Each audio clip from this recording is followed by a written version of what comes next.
Okay, fine. நம்ம இதுக்கு முன்னாடி கிளாஸ்லாம் பார்த்திங்கன்னா ஆங்கிலேயருக்கு எதிரான தொடர்கால கிளர்ச்சிகளில் பாளையக்காரர் முறை எப்படி வந்தது, அந்த பாளையக்காரர் முறையில் ஒரு பாளையத்தை சார்ந்த மேற்கு பாளையத்தை சார்ந்த பூலித்தேவர் எப்படி ஆங்கிலேயரை எதிர்த்தார், அவருடைய வரலாறுலாம் நம்ம போன கிளாஸில் பார்த்தோம். இப்போ அதுக்கடுத்து ரொம்ப முக்கியமான பாளையம் பார்க்க போகிறோம். அந்த முக்கியமான பாளையத்துடைய கதாநாயகர் வீரபாண்டிய கட்டபொம்மன். கிழக்கு பாளையத்தில் அதிகமான செல்வாக்கு செலுத்திய ஒரு நபர் தான் இந்த வீரபாண்டிய கட்டபொம்மன். அவரை பற்றின விஷயங்களையும் அவர் ஆங்கிலேயரை எப்படி எதிர்த்தார் அப்படின்ற விஷயத்தையும் நம்ம பார்க்க போகிறோம். வரலாறை பொறுத்த வரைக்கும் அந்தந்த காலகட்டத்தில் ஒவ்வொரு அறிஞர்களாலும் பலதரப்பட்ட விஷயங்களை சொல்லியிருப்பாங்க. நம்ம எக்ஸாம் பாயிண்ட் ஆஃப் வியூவில் ஸ்கூல் புக்கு மட்டும் போதாது, வெளியிலேருந்தும் சோர்ஸ் நம்ம படிக்க வேண்டியது நம்மளுடைய கடமை. ஸ்கூல் புக்கு பேஸாக வச்சுக்கிட்டு நீங்கள் அதில் இருக்கிற விஷயத்த நல்லா உள்வாங்கிக்கிட்டீங்கன்னு சொன்னால், வெளியில் அவுட் சோர்ஸ் புக்கு நீங்கள் படிக்கும்போது அதில் எக்ஸ்ட்ரா இருக்கிற பாயிண்ட்ஸ் மட்டும் நீங்கள் நோட் பண்ணால் போதும், அதுவே போதுமானது. ஓகேங்களா? அது மட்டும் இல்லாமல் டிஎன்பிஎஸ்சியில் ப்ரீவியஸ் இயர் கொஷின் பேப்பர்லாம் நீங்கள் பார்த்தீங்கன்னு சொன்னால் அது உங்களுக்கு ஒரு உத்வேகத்தை தரும். நீங்கள் கரெக்டான பாத்திரம் தான் படிச்சிட்ருக்கீங்களா அப்படின்ற ஒரு எண்ணத்தை உங்களுக்கு உண்டாக்கும். ஓகேங்களா? ஓகே, நம்ம இப்போ பார்க்க போகிறது கிழக்கு பாளையத்துடைய கதாநாயகர் வீரபாண்டிய கட்டபொம்மனை பற்றி பார்க்க போகிறோம். ஓகேவா? ஓகே, இந்த வீரபாண்டிய கட்டபொம்மன் கிழக்கு பாளையத்தில் ரொம்ப செல்வாக்கு மிக்கவர். ஓகேங்களா? இவருடைய காலகட்டம் பார்த்திங்கன்னா 1790 1799, அதாவது பார்த்திங்கன்னா அவர் பதவியேற்ற அரசராக முடிசூட்டப்பட்ட ஆண்டு எதுன்னு சொன்னால் 1790. அவருடைய இறுதி காலகட்டம் 1799. ஓகேங்களா? அதெல்லாம் பின்னாடி நம்ம பார்க்க போகிறோம். ஓகே,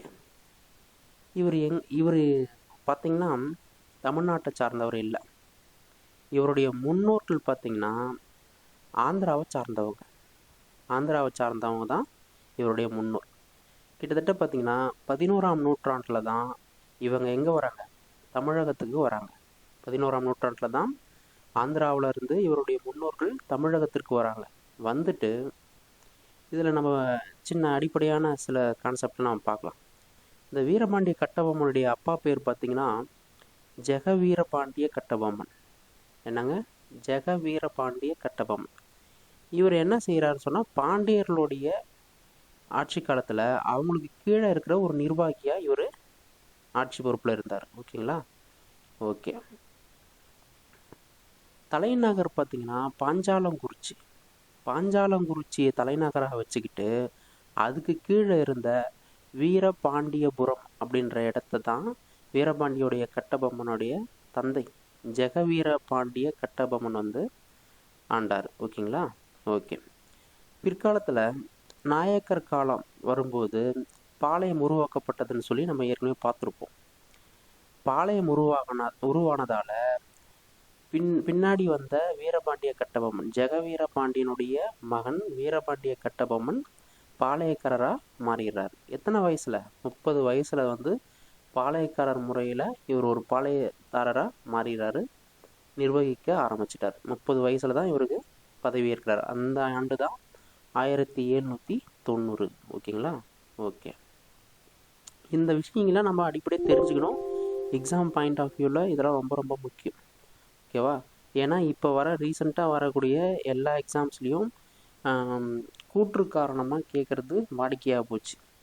உங்களுக்கு 10 பாயிண்ட் உங்களுக்கு தெரிஞ்சாலும் ஒரு பாயிண்ட் உங்களுக்கு மிஸ் அண்டர்ஸ்டாண்டிங் ஆயிடுச்சுன்னு சொன்னால் நீங்கள் கொஞ்சம் அந்த இடத்துல தடுமாற்றத்துக்கு உள்ளாக்கப்படுவீர்கள். ஓகேங்களா? அதனால் அதை கரெக்டாக அனலைஸ் பண்ணி எல்லாத்தையும் புரிஞ்சிக்கிட்டு படித்தா ரொம்ப ரொம்ப நல்லது. ஓகேவா? ஓகே, இந்த பாஞ்சாலங்குறிச்சி எங்கே இருக்குதுன்னு சொன்னால் ஒட்டப்பிடாரம் அப்படின்ற இடத்துல அருகில் தான் இந்த பாஞ்சாலங்குறிச்சி இருக்குது. கட்டபொம்மன் நாயக்கர் அப்படின்னு சொல்கிறோம் இல்லையா, கட்டபொம்மன், வீரபாண்டிய கட்டபொம்மன், ஜெகவீரபாண்டிய கட்டபொம்மன், இதெல்லாம் சொல்கிறேன் இல்லையா. இந்த கட்டபொம்மன் நாயக்கர்ன்றது பார்த்திங்கன்னா ஒரு குடும்ப பட்டம். என்ன பட்டம்? குடும்ப பட்டம். ஒரு ஒரு நிக்நேம் சொல்லுவாங்க இல்லையா, அது போல் குடும்ப பட்டம் தான் இந்த கட்டபொம்மன் நாயக்கர் அப்படின்றது. ஓகேங்களா. ஜெகவீரபாண்டிய ஆமாம், ஜெகவீரபாண்டிய கட்டபொம்மனுடைய அப்பா பேர் தான் ஜெகவீர கட்டபொம்மன். ஓகேங்களா. ஜெகவீர கட்டபொம்மன் யாருங்கன்னா ஜெகவீரபாண்டிய கட்டபொம்மனுடைய தந்தை, அதாவது பார்த்தீங்கன்னா கட்டபொம்மனுடைய தாத்தா. சரிங்களா. இவர் வந்து பார்த்தீங்கன்னா கர்னல் ஹெரான் காலத்தில் ஒரு குறுநில மன்னராக இருந்தார். இதெல்லாம் கொஞ்சம் தெரிஞ்சு வச்சுக்கோங்க. ஓகேங்களா. கர்னல் ஹெரான்லாம் நமக்கு தெரியும். கர்னல் ஹெரான்லாம் நம்ம புலித்தேவருடைய காலகட்டத்தில் அவர் என்னென்ன பிரச்சனை பண்ணாருன்றதெல்லாம் உங்களுக்கு முன்னற்கிற வீடியோவில் கிளியராக சொல்லியிருப்பேன். ஓகேங்களா. அப்போ இதில் தெரிஞ்சுக்க வேண்டியது, ஜெகவீர கட்டபொம்மன்ன்றது கட்டபொம்மனுடைய தாத்தா. அவருடைய தந்தை பார்த்தீங்கன்னா ஜெகவீர பாண்டிய கட்டபொம்மன். ஓகேவா. அவருடைய பையன்தான் வீரபாண்டிய கட்டபொம்மன். ஓகேங்களா.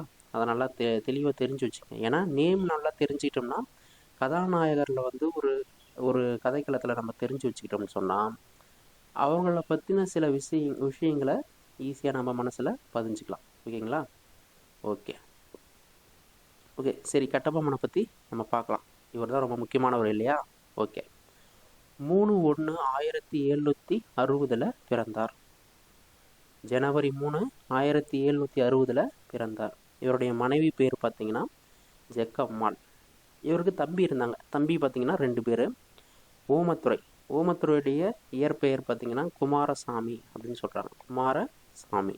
அதே போல் துரைசிங்கம், அவருடைய இன்னொரு தம்பி பேர் துரைசிங்கம் சுப்பையா என்று அழைக்கப்பட்டார். அப்படி இல்லைன்னா செவத்தையா. ஓகேங்களா. ஓமத்துறையுடைய இயற்பெயர் வந்து குமாரசாமி. துரைசிங்கம்ன்றது இன்னொரு தம்பி. அவருடைய இயற்பெயர் வந்து சுப்பையா இல்லைன்னா செவத்தையா அப்படின்னு சொல்கிறாங்க. ஓகேங்களா. ஓகே. 1790 தான் பாளையக்கார முறையில் ஏற்படுத்தப்பட்ட பிறகு 1790 இவர் என்னவாகிறாரு, பாளையக்காரராக ஆகிறாரு. சரிங்களா. கட்டபொம்மன் பாஞ்சாலங்குறிச்சியில் இவருடைய சிறப்பை போற்றும் வகையில் தமிழ்நாடு அரசு என்ன செஞ்சுருக்கு, இவருக்கு ஒரு கோட்டை கட்டியிருக்கு. அது மட்டும் இல்லாமல் கயத்தாறு, இவர் வந்து தூக்கிலிடப்பட்ட இடம் எதுன்னு சொன்னாங்க, கயத்தாறு. இந்த கயத்தாறில் பார்த்தீங்கன்னா பொதுமக்களாக சேர்ந்து ஒரு சிலையை நிறுவியிருக்கிறாங்க. ஓகேங்களா. அதே போல் மதுரை பேருந்து நிலையத்தில் இவருக்கு ஒரு சிலை இருக்குது. ஓகேங்களா. ஓகே, இதெல்லாம் வந்து தெரிஞ்சு வச்சுக்கோங்க. கூற்று காரணத்தெல்லாம் இதெல்லாம் எக்ஸ்ட்ரா பாயிண்டாக கொடுத்துட்டு, இதெல்லாம் நம்ம வந்து புத்தகத்தில் இல்லை. ஓகேங்களா. இதெல்லாம் வெளி சோர்ஸில் தான் நம்ம எடுத்து சொல்கிறோம். அதனால் இந்த மாதிரி ஒரு சில விஷயங்களை நம்ம கொடுத்துட்டாங்கன்னு சொன்னால் உங்களுக்கு அந்த இடத்துல பதட்டப்படக்கூடாது. ஓகேவா. ஓகே, ஒரு விஷயத்த நம்ம கொஞ்சம் தெளிவாக நம்ம தெரிஞ்சு வச்சுக்கிறது ரொம்ப நல்லது. ஓகே ஓகே நம்ம ஏற்கனவே இப்போ கதைக்குள்ளே வரலாம். ஆற்காடு நவாப்புக்கும் ஆங்கிலேயருக்கும் எப்படிப்பட்ட உறவுன்றதை நம்ம முன்னாடியே நம்ம பார்த்துருக்குறோம். ஓகே, ஏற்கனவே இதை பார்த்த விஷயந்தான். 1792 கர்நாடக உடன்படிக்கை என்ன சொல்லுது, கம்பெனி வந்து வரி வசூல் செய்யும் உரிமையை வந்து ஆங்கிலேயர் வந்து எடுத்துக்கிறாங்க. ஓகேங்களா. இதனால தான் பாளையக்காரர்கள் வந்து கிளர்ச்சி அடைகிறாங்க. அதில் ஒன்று தான் பூலித்தேவர். அதில் இன்னொரு முக்கியமான கிழக்கு பாளையத்தை சார்ந்தவர் தான் இந்த கட்டபொம்மன். இவருக்கு வந்து கிளர்ச்சி செய்ய ஆரம்பிக்கிறார். ஓகேங்களா. சில நிறைய விஷயங்கள் பார்த்தீங்கன்னா கட்டபொம்மன் வந்து சுயநலவாதின்னு கூட சொல்கிறாங்க. ஓகேங்களா, வரலாறு ரீதியில். ஓகே, நம்ம அதுக்கெலாம் நம்ம விமர்சனத்துக்கு தான் போக வேண்டியதில்லை. ஓகே, பார்க்கலாம். 1792 கர்நாடக உடன்படிக்கை ரொம்ப முக்கியமானது. கம்பெனி வந்து வரி வசூல் செய்யக்கூடிய உரிமையை வாங்கிக்குது. ஓகேவா. அதே போல் 1781 பார்த்தீங்கன்னா ஒரு ஒப்பந்தம் நடந்துச்சு. யாருக்குன்னா கம்பெனிக்கும் நவாப்புக்கும். அதாவது பார்த்தீங்கன்னா மைசூரில் வந்து திப்பு சுல்தானுக்கும் நவாப்புக்கும் போர் நடந்தது. அந்த போர் பிரச்சனையில் நிறைய செல்வங்களை நவாப்பும் இழந்தார். அதனுடைய ஒரு பிரச்சனையின் காரணமாக கர்நாடக வரி மேலாண்மையும் கர்நாடகத்தினுடைய வரியை வசூலிக்கிற ஒரு மேலாண்மையும் நிர்வாகத்தையும் கம்பெனி வந்து கவனம் செலுத்த ஆரம்பிச்சிருச்சு. ஓகேங்களா. ஓகே, கம்பெனி வந்து வரி வசூல் செய்கிறதால இவர் ஆற்காடு நவாப்புக்கு குடும்ப வருமானத்திற்காக சில பங்கு தொகையை வந்து ஒதுக்குனாங்க. அதுதான் பார்த்தீங்கன்னா வசூலிக்கிற ஆறில் ஒரு பங்கு நவாப்புக்கும் அவருடைய குடும்ப பராமரிப்புக்கும் கொடுக்கப்பட்டது. சரிங்களா. ஓகே, கட்டபொம்மன் கிட்ட இங்கே வரி வசூல் செய்கிற உரிமையும் கம்பெனி பெற்றது. ஓகேவா? ஓகே. இவங்க வந்து வரி வசூல் செய்கிற உரிமையெல்லாம் பெற்றுட்ட பிறகு 1798 1798 மே 31 கட்டபொம்மனுடைய வரி நிலுவை எவ்வளோ தெரியுங்களா? 3310 பகோடா. அப்போல்லாம் பகோடான்னு தான் சொல்லுவாங்க. விஜயநகர பேரரசு காலகட்டத்தில் தான் இந்த பகோடா அப்படின்ற விஷயம் வந்து அறிமுகமாச்சு. சரிங்களா?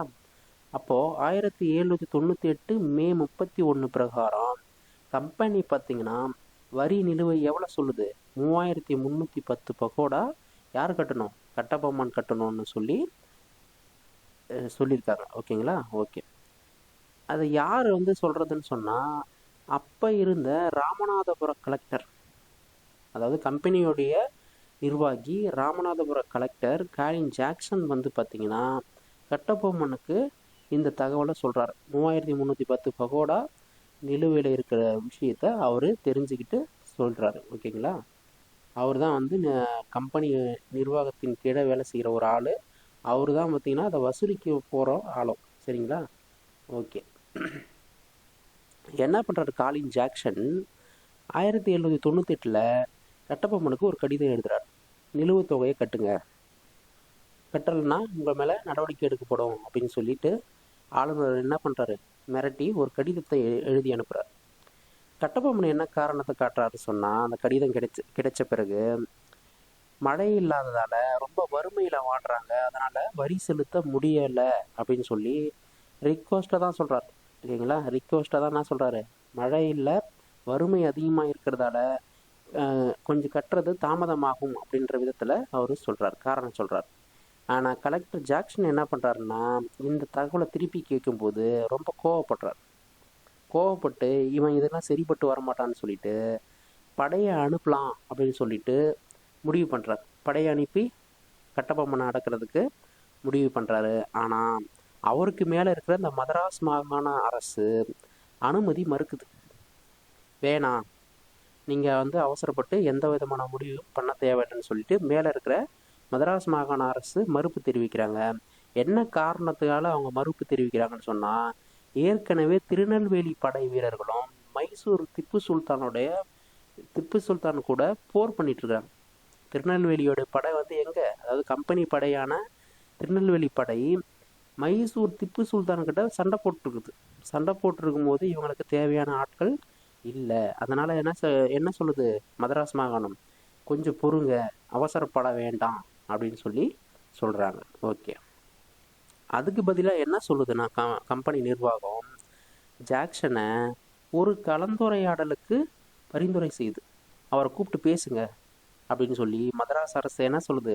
கலெக்டர் காலின் ஜாக்சனை அறிவுறுத்துது. அதனால் என்ன பண்ணுறாரு காலின் ஜாக்சன்? 1798 ஆகஸ்ட் 18 என்னை வந்து அதாவது ஜாக்சனை வந்து சந்திக்க சொல்கிறாரு. ஓகேங்களா? 2 வாரத்துக்குள்ளே என்னை வந்து ராமநாதபுரத்தில் சந்திக்கணும் அப்படின்னு சொல்லிட்டு ஒரு ஆர்டர் போடுறாரு. ஓகேங்களா? இந்த இயர்லாம் ரொம்ப முக்கியம். ஓகேவா? 1798 ஆகஸ்ட் 18 யாரை வந்து சந்திக்க சொல்கிறாரு? ஜாக்சனை வந்து ராமநாதபுரத்தில் தன்னை வந்து சந்திக்க ஆணை போடுறாரு. யாருக்கு? கட்டபொம்மனுக்கு. ஓகே. ஆனால் அந்த மாதிரி ஒரு கடிதத்தை திருப்பி ரிட்டர்ன் அனுப்பிட்டு இவர் என்ன பண்ணுறாரு? திருநெல்வேலிக்கு சுற்றுப்பயணம் போயிடுறார். ஏன் சுற்றுப்பயணம் போகிறாருன்னு சொன்னால், பாளையக்காரர்கள் இருக்கிறாங்க இல்லையா, மற்ற பாளையக்காரர்கள், அவங்க கிட்ட இருந்து சொல்லி அவங்கக்கிட்ட கப்பம், அதாவது பார்த்திங்கன்னா வரி வசூல் பண்ணுறதுக்காக போகிறார். முக்கியமாக எந்தெந்த பகுதியில்னு சொன்னால் சொக்கம்பட்டி. ஓகேங்களா? முக்கியமாக எந்த பகுதினா சொக்கம்பட்டி, சிவகிரி, சாத்தூர், ஸ்ரீவில்லிபுத்தூர். ஓகேங்களா? சொக்கம்பட்டி, சிவகிரி, சாத்தூர், ஸ்ரீவில்லிபுத்தூர் இந்த பகுதியெல்லாம் வரி வசூலிக்கிறதுக்காக சுற்றுப்பயணம் போயிடுறார். ஓகேங்களா? இந்த சமயத்தில் தான் கட்டபொம்மன் என்ன பண்ணுறாரு? சந்திக்க வராரு. ஃபஸ்ட்டு குற்றாலத்தில் சந்திக்க முயற்சி பண்ணுறாரு, அங்கேயும் பார்க்க முடியல. ஸ்ரீவில்லிபுத்தூரில் சந்திக்க முயற்சி பண்ணுறாரு, அங்கேயும் பார்க்க முடியல. கிட்டத்தட்ட 2 முறை முயற்சி செஞ்சோம், ஜாக்சனை வந்து பார்க்க முடியல. ஜாக்சனும் மறுத்துடுறார், பார்க்க முடியாதுன்னு சொல்கிறார். கடைசியில் கட்டபொம்மனுக்கு என்ன அறிவுறுத்தப்படுதுன்னு சொன்னால், அவரை ராமநாதபுரத்தில் மட்டும்தான் அவரை சந்திக்க முடியும் அப்படின்ற ஒரு விஷயத்த சொல்கிறாங்க. ஓகே, அதனால் என்ன செய்கிறார் கட்டபொம்மன், 1798 செப்டம்பர் 19 ராமநாதபுரத்தில் கட்டபொம்மனை சந்திக்கிறாரு. ஓகேங்களா. கிட்டத்தட்ட பார்த்தீங்கன்னா கட்டபொம்மன் 23 நாட்கள் 400 மைல் தூரம் பின்தொடர்ந்து தான் யாரை சந்திக்கிறாங்க, ஜாக்சனை வந்து சந்திக்கிறாங்க. ஒரு கர்வமான ஆள் தான் ஜாக்சன். ஓகேங்களா. 23 நாட்கள் தொடர்ந்து அவரை பின்தொடர்ந்து 400 மைல் தூரம் நடந்து யாரை சந்திக்கிறாரு, ராமநாதபுரத்தில் கட்டபொம்மன் காலின் ஜாக்சனை வந்து சந்திக்கிறார். ஓகேவா. ஓகே, சந்திக்கிறாங்க. சந்திக்கும்போது கிட்டத்தட்ட கட்டபொம்மன் கூட யார் யார் வந்தாங்கன்னு சொன்னால், அவருடைய அமைச்சர் சிவசுப்பிரமணிய பிள்ளை. அவருடைய அமைச்சர் பேர் என்ன, சிவசுப்பிரமணிய பிள்ளை. ஓகேங்களா. அவருடைய அமைச்சர் பேர் சிவசுப்பிரமணிய பிள்ளை, முக்கியமான பேர். ஓகேங்களா. அவருடைய தம்பிங்க இருக்கிறாங்கன்னு சொல்கிறீங்களா, அவங்களோட தம்பிகளும் வந்திருக்காங்க. ஓகேங்களா. ஓகே, இவங்க எல்லாரையும் அங்கே கூட்டிகிட்டு இவர் எங்கே ராமநாதபுரத்தில் ஜாக்சனை வந்து சந்திக்கிறாரு. சந்திக்கும் பொழுது கிட்டத்தட்ட 3 மணி நேரம் நிற்க வைக்கப்படுறார். யார், கட்டபொம்மன் வந்து ஜாக்சன் முன்னாடி 3 மணி நேரம் நிற்க வச்சே விசாரணை பண்ணுறாரு. ஓகேங்களா. இதனால் கோவம் வந்து கட்டபொம்மனுக்கு இருந்தாலும் அங்கே வெளிக்காட்டிக்க முடியல. எத்தனை மணி நேரம், 3 மணி நேரம் நிற்க வச்சே விசாரணை பண்ணுறாரு. ஓகேங்களா. இதெல்லாம் கொஷினாக வந்திருக்குது. எத்தனை மணி நேரம் காலின் ஜாக்சன் வந்து கட்டபொம்மனை வந்து நிற்க வைக்கப்பட்டு விசாரணை நடத்தினார் அப்படின்னு சொல்லி கொஷினும் வந்திருக்குது. ஓகேங்களா. 3 மணி நேரம், நல்லா நோட் பண்ணி வச்சுக்கோங்க. ஓகேங்களா. ஓகே, கட்டபொம்மன் கூட யார் இருக்கிறது, அவருடைய அமைச்சர் சிவசுப்பிரமணிய பிள்ளை இருக்காரு, அவங்களுடைய தம்பி இருக்கிறாங்க. ஓகேங்களா. ஓகே, ஜாக்சன் வந்து கணக்கெலாம் சரி பார்க்குறார். வரி பாக்கிலாம் சரி பார்த்த பிறகு 1080 பகோடாவை தவிர 1080 பகோடா வரி தவிர பெரும்பான்மையான வரியை வந்து யார் கட்டிட்டது, கட்டபொம்மன் கட்டிட்டார். அதனால் இவர் கொஞ்சம் திருப்தி அடையார், யார், ஜாக்சன். ஓகே, இருந்தாலும் மனசில் ஒரு திட்டத்தை வச்சுருக்காரு. அதனால் என்ன செய்கிறாருன்னா, ஜாக்சனு ராமநாதபுரம் கோட்டையில் கட்டபொம்மனை வந்து தங்க வைக்க முயற்சி பண்ணுறாரு. நீங்கள் போய் அங்கே ஓய்வு எடுங்க, ராமநாதபுரம் கோட்டையில் தங்குங்க, அதாவது அவங்க வந்திருக்குதே ராமநாதபுரம் தான், அங்கே கோட்டையில் வந்து தங்குங்க அப்படின்னு சொல்லி ஒரு அறிவுறுத்துறார். ஓகேங்களா. ஓகே, ஏன் அவர் வந்து தங்க வைக்கிறாருன்னு சொன்னால், கட்டபொம்மனை கைது செய்கிற நடவடிக்கையில் அவர் ஈடுபட போகிறார். இதை தெரிஞ்சுக்கிட்ட உடனே ஒரு கட்டபொம்மன் வந்து சிக்னல் கொடுத்ததின் அடிப்படையில் அவருடைய தம்பி ஊமத்துறை வந்து தன்னுடைய ஆட்கள் மூலயமா கட்டபொம்மனை காத்துடுறார். ஓகேவா, காப்பாற்றும் போது சிவசுப்பிரமணியம், அவருடைய அமைச்சர் இருக்கார் இல்லையா, கட்டபொம்மனுடைய அமைச்சர் சிவசுப்பிரமணியம் வந்து கைது ஆகிறார். ஓகேங்களா, கைது செய்யப்படுகிறார். கோட்டை வாசலில் ஒரு பெரிய சண்டை நடக்குது. அந்த சண்டையில் யார் இறந்து போயிடுறது, லெப்டினன்ட் கிளார்க் எப்படி வேணால் சொல்லலாம். லெப்டினன்ட் கிளார்க் அப்படின்றவர் ஒரு ஆங்கிலேய தளபதி பலியாகிறார். ஓகேங்களா. அவர் வந்து பலியானது பிறகு எங்கே போயிடுறார், கட்டபொம்மன் பாஞ்சாலங்குறிச்சிக்கு தப்பிச்சு போயிடுறார். சிவசுப்பிரமணியம் கைது செய்யப்படுகிறார். கோட்டை வாசலில் ஒரு பெரிய சண்டை நடக்குது. இவங்க வெளியேறும்போது அங்கே லெப்டினன்ட் கிளார்க்ன்ற ஒரு அதிகாரி இறந்து போயிடுறார், பலியாகிறார் அந்த பிரச்சனையில். ஓகேங்களா. அதன் பிறகு என்ன பண்ணுறாரு கட்டபொம்மன், பாஞ்சாலங்குறிச்சிக்கு தப்பிச்சு ஓடிடலான்னு சொல்லிட்டு அங்கே போகிறார். பாஞ்சாலங்குறிச்சிக்கு தப்பிச்சு போயிடுறார். ஓகேங்களா. போன பிறகு இந்த நடந்த விஷயத்தில் எல்லாத்தையும் சென்னை கவுன்சிலுக்கு ஒரு கடிதமாக அனுப்புகிறார். சென்னை கவுன்சிலுக்கு ஒரு கடிதமாக அனுப்பி வைக்கிறார். நாங்கள் இந்த மாதிரிலாம் போனோம், எங்களை இவ்வளோலாம் அவமதிக்கப்பட்டது, அதனால தான் நாங்கள் இந்த மாதிரி செஞ்சோன்ற மாதிரி அவர் வந்து ஒரு கடிதத்தை சென்னை கவுன்சிலுக்கு அனுப்பி வைக்கிறார். அப்போ அந்த சென்னை கவுன்சிலில் ஆளுநராக இருக்கிறது யாருன்னு சொன்னாக்கா எட்வர்ட் கிளைவ் தான் வந்து ஆளுநர். எட்வர்ட் கிளைவ், இதெல்லாம் ரொம்ப கொஷின் ஏரியா, கரெக்டாக பார்த்து வச்சுங்க. ஓகேங்களா. ஆளுநர் யார், எட்வர்ட் கிளைவ் என்ன செய்கிறான்னு சொன்னால், அதெல்லாம் இருக்கட்டுங்க, ஃபஸ்ட்டு நீங்கள் வந்து சரணடைங்க, நாங்கள் ஒரு குழு வந்து விசாரணை அமைப்பாக நாங்கள் வைக்கிறோம், நீங்கள் வந்து சரணடை, அது பிறகு நீ உன்னுடைய விளக்கத்தில் அந்த குழுக்கிட்ட சொல்லு, நாங்கள் அதுக்கப்புறம் பின்னாடி நாங்கள் முடிவு பண்ணிக்கிறோம் அப்படின்னு சொல்லி ஆளுநர் எட்வர்ட் கிளைவ் என்ன சொல்கிறாரு, கட்டபொம்மனை வந்து சரணடைய சொல்கிறார். ஓகேங்களா? ஓகே, ஒரு விசாரணை குழுவை அமைக்கிறாங்க. அதில் 3 முக்கியமான நபர்களை நம்ம பார்க்குறோம். வில்லியம் ப்ரவுன், வில்லியம் ஓரம், ஜான் கஷா மேஜர். வில்லியம் ஓரம், வில்லியம் ப்ரவுன், ஜான் கஷா மேஜர். இதெல்லாம் வந்து பொருந்தாதது எதுன்னு சொல்லி கேட்குறதுக்கு நிறைய வாய்ப்பு இருக்குது, கேட்டும் இருக்கிறாங்க. ஓகேங்களா?